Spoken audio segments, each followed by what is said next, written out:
Une anesthésie générale. La reprise alimentaire par biberon se fera dès le lendemain. Et dès que l'alimentation sera autonome, vous pourrez sortir. En moyenne, c'est entre 2 et 4 jours. Vraiment, en fait, il dort sur le ventre. Oui. Et après l'opération, est-ce qu'il pourra continuer à dormir sur le ventre? Aucun problème. Aucune contre-indication au fait qu'il dorme sur le ventre après l'opération. Écoutez, à la semaine prochaine. 7 à 5 mois de grossesse, lors d'une échographie, que Christina apprit la malformation de Clément.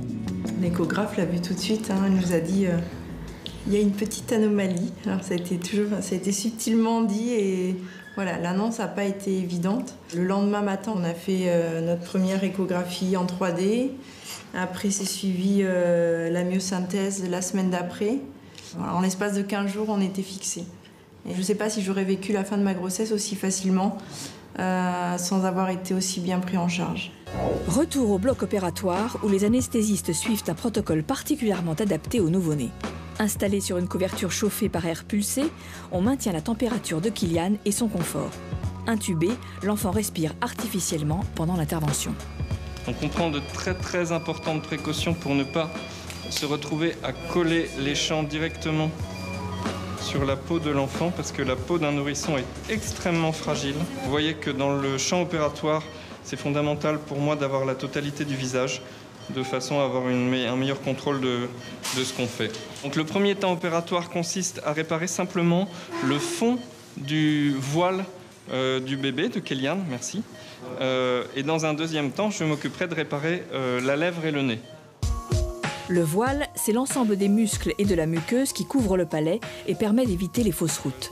Sa réparation contribue à diminuer la fente du palais. Tu vois, je prends un bon steak. La deuxième partie de l'intervention est aussi d'ordre esthétique, puisqu'on cherche à reconstruire le visage du bébé. La totalité des fils que j'utilise sont résorbables, dans un délai qui est variable entre 15 jours et 3 mois. Il n'y a plus aucune trace de matériel étranger. Le résultat a été époustouflant. Un petit sparadrap et des conformateurs en silicone pour maintenir la forme du nez.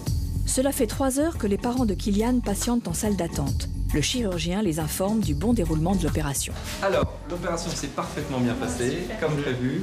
Ça a duré le temps qu'on avait envisagé. Kylian va bien, il est au réveil. Dans ce service, la politique, c'est aussi de mettre en contact des parents concernés par cette malformation. Ethan a subi la même opération il y a tout juste une semaine. C'était ce matin, non? Ouais, ce matin. Et alors? Soulagé, on va dire. Ouais. Le retour à la maison, il a mal, il est pas bien. Ouais. C'était dur. Mais ça passe vite. Tant mieux. C'est bien. impressionnant parce que la cicatrice, on voit presque plus rien. Puis c'est autre chose, hein. C'est quand même. Je pense que les parents s'en sont rendus compte. On n'aurait pas cru que ouais, c'était non, aussi vite. je pensais pas que ça allait être comme ça, donc tant mieux. Rassurés, Laura et Kevin repartent chez eux. Dans quelques jours, Kylian pourra rentrer à la maison. Mais ce n'est pas fini pour ce bébé qui devra encore subir 2 opérations d'ici 1 an. Ophélie, comment s'est passé l'accouchement et la rencontre avec votre bébé? L'accouchement a été un peu particulier, c'est-à-dire qu'en fait, j'ai perdu les os un 11 avril et je n'ai accouché que le 14 avril au soir. Oh là. Le travail ne se mettait pas en place. Ah ouais. J'avais pourtant rompu la poche des os, mais le travail n'avançait pas. Ouais. Et l'accouchement a fini par être déclenché. Donc, en discutant avec la sage-femme qui s'occupait de moi, on s'est fortement demandé si psychologiquement il n'y avait pas une retenue. Une retenue, voilà. Pourtant, j'étais prête, mais j'avais besoin de ces derniers moments, une fois à l'hôpital, ces derniers moments de préparation avant d'accueillir mon bébé. Une fois l'accouchement déclenché, tout s'est très bien passé. Agathe est arrivée très vite, il n'y a pas eu de soucis.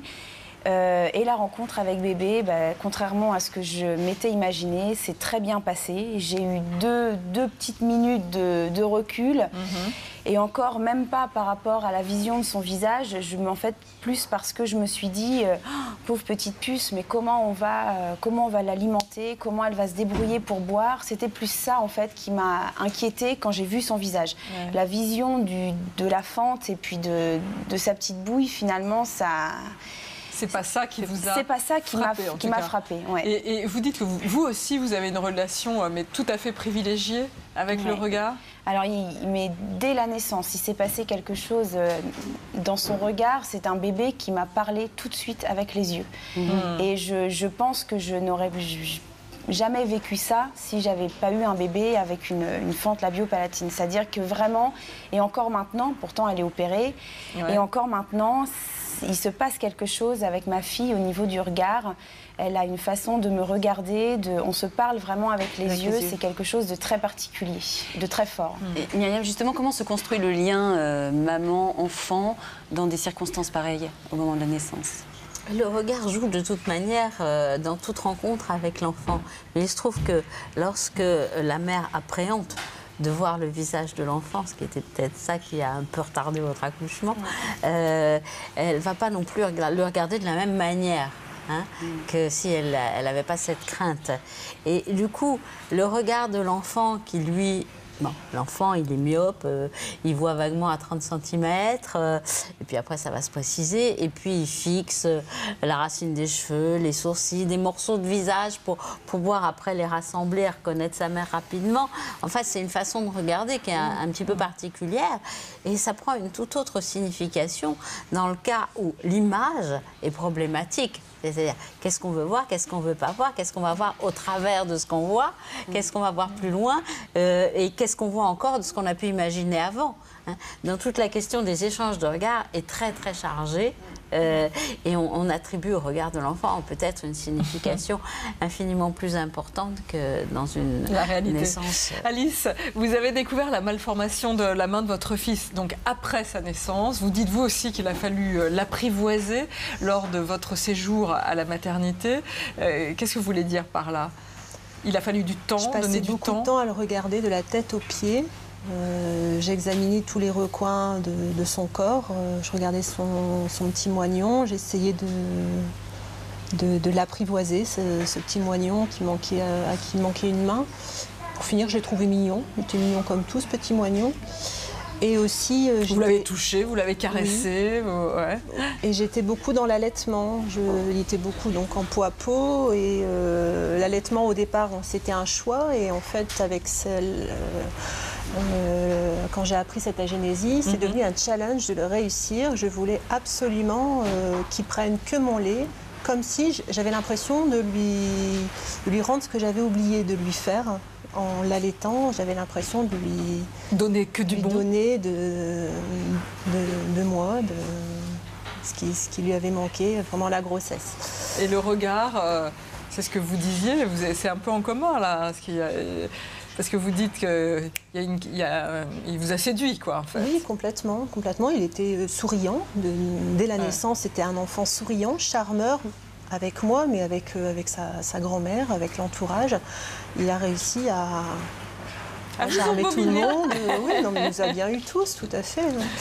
Qui vous a aidé à traverser toutes ces épreuves, vous et votre conjoint? Alors, en sortant de la maternité, on a pris contact avec une psychologue de la CMP qui nous a reçus en famille, qui nous a redonné confiance en nous, en notre couple, nous a montré qu'on avait des ressources et qu'il fallait les exploiter. Donc il y a la psychologue, il y a aussi le fait de fréquenter un centre de rééducation fonctionnelle qui nous a montré des enfants, donc comme Charles, beaucoup plus vieux, qui se débrouillaient très bien, qui étaient agénésiques et qui jouaient des instruments de musique, qui faisaient des activités manuelles, qui n'étaient pas du tout gênés au quotidien, qui allaient à l'école. Et ça nous a beaucoup rassurés de voir que notre enfant aurait un avenir comme les autres, que sa différence ne serait vraiment pas un problème pour lui. Ça nous a donné confiance en nous et en l'avenir. Et Virginie, comment ça s'est passé pour vous, la rencontre avec Maxence ? Alors la rencontre avec Maxence, donc lors de l'accouchement, c'est un accouchement qui a été déclenché, mais ça de par ma grossesse précédente où l'accouchement s'est fait très très rapidement, en moins d'1 heure. Donc pour lui, vu qu'il y avait cette agénésie, c'était l'hiver avec beaucoup de neige, voilà. Ça faisait beaucoup de circonstances qui ont fait que l'accouchement a été déclenché, c'est fait très rapidement. Et en fait, ce sont les 2-3 minutes avant vraiment que le bébé naisse, où là j'ai eu comme un...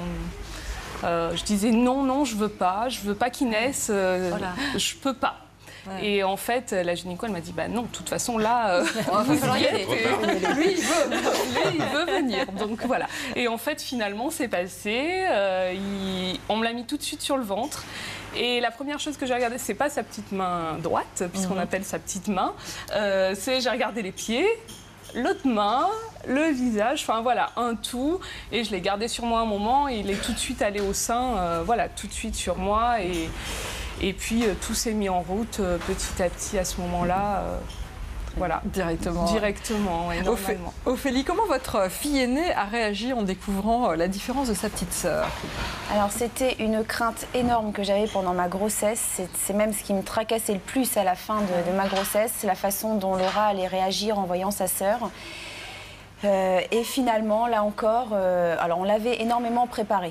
On lui en avait beaucoup parlé avec des mots précis dont j'avais parlé avec la psychologue, la façon précise de lui dire, de lui expliquer. On l'avait énormément préparé, mais une fois que Agathe est née, elle l'a très bien vécu et je suis même pas sûre qu'elle... Peut-être plus naturellement que nous, les adultes. Ce qui l'a plus embêté, c'est le fait d'avoir une petite sœur plutôt que une petite sœur avec une enfant. Et il y a une anecdote, par exemple, vraiment significative. Quand elle est venue me voir à la maternité, donc moi j'étais vraiment très anxieuse, c'était la première fois qu'elle voyait Agathe, bon tout se passe et au moment de partir elle fait un petit coucou à Agathe et là elle me regarde, elle me dit pas au revoir. C'est ça qui l'a, finalement c'est ça qui l'a marqué la première fois qu'elle a vu sa sœur. Et votre entourage, Ophélie? Alors moi j'avais énormément de craintes évidemment par rapport à l'entourage, même l'entourage très proche, mes parents, les parents de mon mari. Je m'étais dit que je ne la présenterais peut-être pas tout de suite à tout le monde, que j'attendrais peut-être l'opération. Je ne voulais pas qu'on la prenne en photo. Et en fait, comme moi, je l'ai très bien acceptée, comme moi, je l'ai tout de suite trouvée très belle. Et puis, finalement, ça s'est fait. Il y a énormément de monde qui sont venus la voir à la maison. On l'a prise en photo. J'ai beaucoup de photos d'elle avant l'opération. Donc là encore, les choses ont été différentes après la naissance. Et vous, vous dites que vous étiez très contente que Maxence naisse en plein hiver. Pourquoi ? Alors, naissent en plein hiver parce que, bien évidemment, l'entourage proche, la famille était tout à fait au courant de la génésie de Maxence. Mais toutes les mamans de la sortie de l'école n'étaient pas au courant du tout. Et en fait, le fait qu'il soit en plein hiver, il était dans sa petite combi, dans son cosy, tout en mitouflé. Ouais. Et puis voilà, les mamans venaient dire « Oh, ça y est, il est arrivé, comment vous l'avez appelé ?» Enfin voilà, c'était la petite bouille de bébé et sans qu'on me parle de sa main. Et petit à petit, ça a permis, moi, que je m'approprie vraiment la petite main de Maxence et que petit à petit, naturellement, finalement, ça s'est fait, il s'est découvert et puis les gens ont découvert en même temps sa petite main et puis finalement, lui avait grandi aussi et se l'était approprié et faisait des choses déjà, entre guillemets, impressionnantes. Voilà. Ça a permis de gagner un peu de temps, mine de rien. De me l'approprier, en tout cas, moi, personnellement, avec le papa, les sœurs, et tout, avant que effectivement tout le monde mette son regard dessus. Voilà. Mais il faut ce temps vis-à-vis de l'entourage. Il faut le temps de se rassurer déjà narcissiquement, de réparer sa culpabilité. Et puis, il faut le temps que l'enfant ait fait la preuve de sa place, de son existence. Et quand tout ce monde-là est bien rassuré, on peut affronter les autres. Virginie, votre fils est rentré à l'école maternelle, il est en moyenne section, c'est ça? Oui. Alors comment il vit le regard des autres? Alors comment il vit le regard des autres? Maxence là vient vraiment depuis quelques mois, plusieurs mois maintenant, vient de découvrir que plus grand aussi, sa petite main, elle allait rester petite main et qu'elle allait pas plus grandir puisqu'il a pu rencontrer des adultes plus grands qui ont aussi une agénésie. Et du coup, il a vraiment trois façons de réagir face à quand on lui fait remarquer cette différence, il va soit dire oui, ma petite main elle n'a pas poussé dans le ventre de maman et elle restera comme ça même quand moi je vais grandir. Voilà. Ou alors il va quand on va lui avoir posé la question plusieurs fois, à plusieurs reprises, au jardin d'enfants ou sur la plage l'été, voilà, au bout d'un moment, il change de sujet.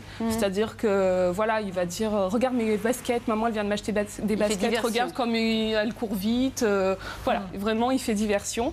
Ou avec ses sœurs, ils se sont montés un petit film, entre guillemets, de dire des fois, c'est une de ses deux sœurs qui l'a sorti une fois quand vraiment c'était répétitif. Elle a dit bah oui, mais moi mon petit frère il s'est battu avec un crocodile, il a gagné. Et voilà, mais bon, le crocodile lui a un petit peu mangé sa main, mais il l'a gagné.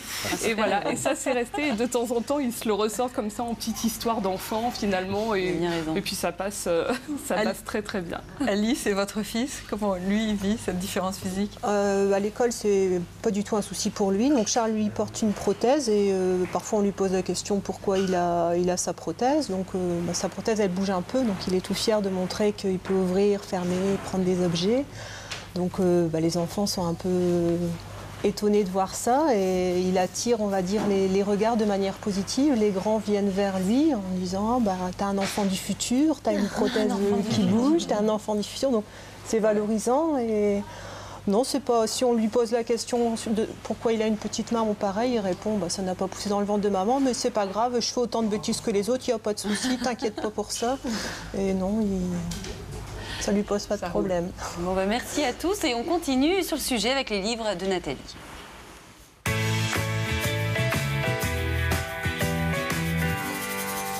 Alors, dans les livres sur le sujet, d'abord pour les adultes, je voudrais vous présenter Naître différent de Patrick Bensoussan, c'est sorti chez RS. Alors, il revient très longuement sur l'annonce, bien sûr, sur la sidération, sur ce rôle difficile du personnel soignant qui est porteur de mauvaises nouvelles. Et il insiste aussi sur la nécessité du positionnement de ce personnel. Le besoin des parents, c'est d'être considérés encore comme des parents responsables, des parents compétents qui n'ont pas besoin de jugement. Et c'est vrai que dans notre société, on en a parlé, on est mal à l'aise avec la différence. Le fait qu'il y ait moins d'enfants différents, même s'ils sont tous différents en soi, mais bien évidemment, ça crée quelque chose d'un petit peu aigu sur les enfants différents. Et on a tout ce travail d'adultes à faire, d'acceptation et de respect, bien sûr, des parents. C'est un livre qui va vers les professionnels de santé, mais aussi vers les parents. Devenir parent, naître humain, je l'adore. C'est Sylvain Missonnier, c'est sorti au PUF. Alors lui, il explique très très bien comment ce genre d'épreuve, quand on le vit au moment d'une grossesse, d'un accouchement, qui est présenté par les médias comme étant devant être le moment formidable, ça nous apprend à revivre le temps différemment. Qu'il faut vraiment accepter, même chez vous, chez les parents, y compris chez l'entourage, qui ne réagit pas dans le même temps que vous, parents, qui êtes directement avec l'enfant. À la fois, faut donc s'adapter étape par étape. Il faut aussi revenir à un moment donné vers l'espoir et puis reconstruire, faire un petit pas de côté, reconstruire des fondamentaux avec sa famille, avec le reste de la fratrie. C'est un très très bon livre. Alors, je pense que tu en parleras, Elsa, de Sparadrap, bien sûr. Très important au moment justement des différentes opérations que l'enfant va avoir, parce qu'il y en a plusieurs, et quand il commence à grandir, lui expliquer l'hôpital et trouver les bons mots. Du côté des livres pour enfants, alors qu'est-ce que je vous présente? Tous différents, vous l'aurez compris, plein de visages différents, parce qu'au fond, et les enfants le vivent mieux, vous l'avez dit, à la maternelle, je pense qu'ils vivent mieux, même s'ils deviennent cruels, mais c'est un petit peu après.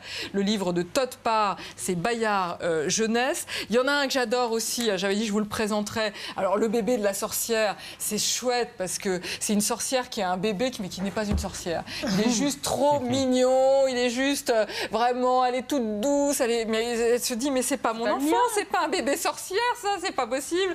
Et puis bien sûr, elle va finir par l'apprivoiser et voir surtout que c'est un enfant unique dans sa différence et que l'amour de toute façon est là entre eux. Et puis je m'arrête là. Ah oui. Bon, d'accord. Ok, d'accord.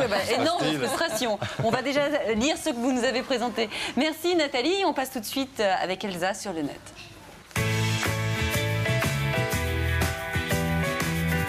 Elsa, on a répété Elsa. Oui, j'ai dit Elsa. Il serait temps que ça rentre. Voilà. Pardon. Donc, on l'a vu dans cette discussion qui, personnellement, m'a bouleversée à tout niveau. Et du coup, je voulais rappeler en fait qu'Internet, c'est génial, mais parfois, c'est pas si génial que ça. Je pense que vous avez pu l'expérimenter de votre côté. Moi, j'ai eu ma toute petite expérience pour un diagnostic de trop de liquide amniotique dans mon ventre et j'ai été voir ce que signifiait d'avoir trop de liquide amniotique dans le ventre. Et du coup, je me suis aperçue que les sites qui étaient plutôt aidants pour les familles étaient extrêmement mal référencés et que les premiers sur lesquels on tombait étaient juste une horreur absolue. Oui. Donc là, moi, je vais m'attacher à donner des informations pratiques et des sites pertinents, notamment celui de l'association dont je crois vous faites partie toutes les deux, Virginie et Alice, donc, qui est l'association de l'ACDA qui fait donc des publications régulières. Donc je voulais en montrer une. Donc l'ACDA, en fait, c'est l'association qui aide les parents dont les enfants ont des malformations congénitales d'un membre. C'est bien ça, parce que c'est pas le nom officiel, c'est pas la chronique. Pour les jeunes adultes aussi. Et pour les jeunes adultes. Et donc en fait, le site de l'ACDA que vous voyez sur les écrans, donc .org, est extrêmement bien fait parce qu'il apporte un soutien aux parents donc, ayant donc, des enfants victimes de ce handicap pour déjà les aider lors des diagnostics anténataux. On dit anténataux ou prénataux, je ne sais jamais si on dit pré ou anténataux, comme vous voulez, avant la naissance. Peu importe. Et surtout même après la naissance, et les aider donc à découvrir ce handicap, à l'appréhender et à faire en sorte d'aller mieux et de tout de suite être dans une dynamique d'action et d'avenir sur qu'est-ce qu'il faut faire vis-à-vis de ce handicap. Et surtout, ce que je trouvais extrêmement bien, c'est comme dans la plupart des cas, ça rompt l'isolement de ces familles qui se retrouvent d'un seul coup, comme vous le disiez Nathalie très justement, sidérées par cette nouvelle. Et du coup, Internet est salvateur dans ces cas-là parce que sur ce site, qu'est-ce qu'il y a? Il y a un forum. Voilà. Et moi, j'adore les forums quand ils sont intelligents et quand ils sont bien faits, comme c'est le cas de celui de l'ACDA. Je voulais aussi revenir sur une information importante, c'est que l'ACDA participe à l'opération La Course des Héros, qui donc a un site, coursesdeshéros.com, que personnellement j'aime beaucoup, puisqu'il y a tout un tas d'associations qui participent à cette course et vous pouvez donner pour aider donc les coureurs à soutenir la cause qu'ils défendent. Donc allez donner sur ce site, et notamment l'ACDA a des coureurs qui vont participer le 14 octobre prochain à Marseille. En plus, Marseille, c'est sympa. Donc pour les futurs coureurs, vous pouvez aussi vous présenter. Je voulais revenir aussi sur un site qui s'appelle donc fente-labiopalatine.fr, qui est le site officiel du réseau national de la fente labiopalatine, qui est organisé donc sous la direction de l'hospitalisation et des soins du ministère français du Travail. Donc c'est un site sérieux. Alors effectivement, en termes de graphisme, on peut dire que c'est assez austère, mais pour le coup, il vous donne des informations pertinentes et il vous donne accès à des schémas qui sont vraiment des schémas réels, réalistes, et pas tout ce qu'on peut voir par ailleurs sur Internet, qui du coup sont extrêmement anxiogènes pour la plupart des mamans. Je pense que vous pouvez en attester, Ophélie. Moi, je ne suis pas allée voir du tout sur Internet. Je n'ai pas voulu et je ne regrette pas parce que j'y suis allée après la naissance de ma fille, par contre. Et pourtant, ma fille était là, donc je voyais concrètement ce que c'est. Mais on voit de tout. Et moi, je ne conseille pas aux mamans d'aller voir avant. Bah vous avez, pour celles qui seraient prises d'une irrépressible envie, parce que je crois que c'est le cas. En fait, les médecins, comme vous le disiez dans le cadre du comité d'éthique, vous ont dit n'allez pas voir et accueillez en fait votre enfant tel qu'il est. Votre propre image, en fait. Et pour en connaître certaines qui ont une furieuse envie d'y aller, si vous devez aller sur un site, c'est celui-ci. Exactement. Ensuite, je voulais revenir aussi sur en fait, une malformation dont on n'a pas parlé, c'est le pied beau, qui est du coup une malformation pas méconnue en soi parce qu'elle est dans notre inconscient collectif puisqu'on voit les enfants claudiquer régulièrement comme ça. Et en fait, moi j'ai une amie qui est touchée par cette maladie et du coup elle m'a indiqué un site, un groupe Facebook très intéressant qui est donc le groupe facebook.com de la méthode Ponseti, qui est donc une méthode qui permet en fait de préparer, d'éduquer en fait, de rééduquer effectivement les enfants victimes de pieds beaux. La méthode Ponseti, il s'agit en fait d'avoir des attelles à des moments réguliers, de les changer régulièrement sous forme de plâtre pour que l'enfant puisse corriger en fait régulièrement son pied beau. Donc allez sur ce groupe Facebook sur lequel vous entretiendrez évidemment des relations avec des parents. Je ne sais pas si j'ai encore le temps d'en présenter un. Je n'ai pas de contre-indication. Je peux, très bien. Donc j'ai envie de parler aussi, j'en ai plusieurs en fait, j'ai plein de choses à dire, mais je vais dire l'essentiel. Je vais revenir sur, on a parlé de l'hospitalisation, etc. Je ne vais pas parler de sparadrap parce qu'on en parle régulièrement. Je vais surtout mettre le focus sur une association bretonne qui s'appelle merlinpimpin.com parce qu'on parle d'appréhender le handicap, mais c'est aussi l'accueil des enfants après dans leur vie de tous les jours. Et cette association bretonne, elle est extrêmement géniale parce qu'elle se bat pour créer justement des structures d'accueil pour les enfants victimes de handicap ou de maladies chroniques. Donc depuis 2011, Merlin Pimpin travaille à l'ouverture d'une crèche multi-accueil, donc de 36 places dans un quartier sud de Rennes. L'ouverture est prévue en janvier 2015, donc c'est fait. Et il y aura un tiers des places qui seront réservées justement à des enfants souffrant de handicap, mêlés à des enfants. Voilà, donc moi je trouve ça génial parce que comme vous le disiez, les enfants, n'est-ce pas Alice, hein, voilà, ça attire un peu la curiosité des petits camarades de jeu de votre fils. Et en fait, voilà, tout ça se mêle et l'intelligence, elle est plus là que nous dans notre regard d'adulte et de la combi, voilà, où on a presque envie de cacher son enfant pour pas être obligé de répondre aux questions. Finalement, c'est les enfants qui donnent les meilleures réponses et ce genre d'association mérite d'être soutenu, à mon avis. Ma dernière chose est une petite note personnelle, donc j'espère que je vais pouvoir la tenir jusqu'au bout et que je ne vais pas être submergée par l'émotion. Voilà, moi j'ai une amie. Ça commence déjà. En fait, faut pas dire ça. C'est pas bon de dire ça. Faut jamais dire ça. Donc voilà. En fait, j'ai un petit message à faire passer. C'est Honoré qui a surtout un message à faire passer à sa maman. Donc Honoré voulait faire passer un petit message au personnel de l'hôpital mère-enfant de Bron, qui a énormément soutenu sa maman dans le cadre de diagnostic de ses pieds beaux, mais qui ne l'a pas soutenu d'un point de vue médical, mais qui l'a surtout soutenu d'un point de vue psychologique. Et ça, on ne le dit pas assez. Les médecins ne sont pas là que pour les aspects médicaux, mais ils sont très très forts dans ce cadre-là. En tout cas, à l'hôpital mère-enfant de Bron, je tenais à le souligner. Et regardez Honoré, on va le voir. Honoré, il est super beau. On l'a vu. Et je lui fais un gros bisou. Voilà. Bon, bisous à Honoré. Merci à Elsa.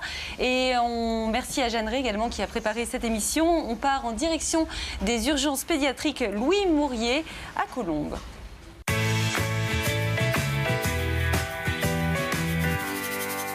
Alors même si nous ne sommes pas en pleine épidémie encore, parce que celle-ci battra plutôt son plein au mois de novembre, les premiers cas de gastro-entérite arrivent dans le service avec leur lot de petits patients déshydratés comme Isaac. La maman d'Isaac est inquiète. Après 2 jours de diarrhée, son fils de 3 ans et demi ne s'alimente plus. Elle craint une gastro-entérite, une maladie certes bénigne, mais dont les complications peuvent entraîner déshydratation et hospitalisation. Aujourd'hui, il a eu combien de sels liquides depuis minuit? Tout le temps. Mais combien? C'est important de savoir combien. 5 depuis minuit? 5 depuis minuit. Il vomit pas, il n'y a que des diarrhées. Que des diarrhées, il a vomi une fois. Une fois seulement. Et depuis, il vomit plus. Le vendredi, voilà. D'accord, mais depuis plus rien. D'accord. On va le mettre debout sur la balance. Il mange rien. Alors par contre, on met pas les mains, regarde. Tu les mets le long? Très bien. Bah, tu vas où? Voilà. On bouge plus. Là, il a 12 kilos aussi. Pour vous, il faisait 13,600 quand? Oui. Vous l'avez pesé où et quand? Chez moi. Parce que là, moi, j'ai 13 kilos le 17 août. C'est pour ça que je vous pose la question. Oui. Isaac a tous les symptômes de la gastro. Stéphane, l'infirmière d'accueil, lui donne un biberon avec une solution de réhydratation. Mais au cas où cela ne suffirait pas, elle prépare le terrain pour une éventuelle perfusion. On va mettre la petite crème. D'accord. Oui. Ouais, on va mettre la crème. La crème, elle va faire un petit peu dodo à la peau pour que tu aies pas mal si on a besoin de faire la piqûre. D'accord, chérie? Regarde, hop, on met la crème. Et la crème, elle a un peu froid. On lui met la couverture pour la cacher. On en met un autre en haut, au cas où la veine, elle joue la coquine. La solution du biberon n'a pas fonctionné. L'air de rien, Laetitia et Chantal posent une perfusion dans le bras d'Isaac pour le réhydrater. Est-ce que tu connais des chansons, Isaac? Le roi d'Agobert. Comment ça fait déjà, le roi d'Agobert? Le roi d'Agobert. Le roi d'Agobert a mis sa culotte à l'envers. Ah ben, tu es un grand garçon, c'est bien. La technique, c'est de le rassurer, parce que bon, il ne montrait pas trop qu'il avait peur, mais quand même, il faut rassurer un enfant par des gestes amicaux, des petites chansons, comme ça les distrait. Regarde pas, regarde maman, c'est pas très intéressant.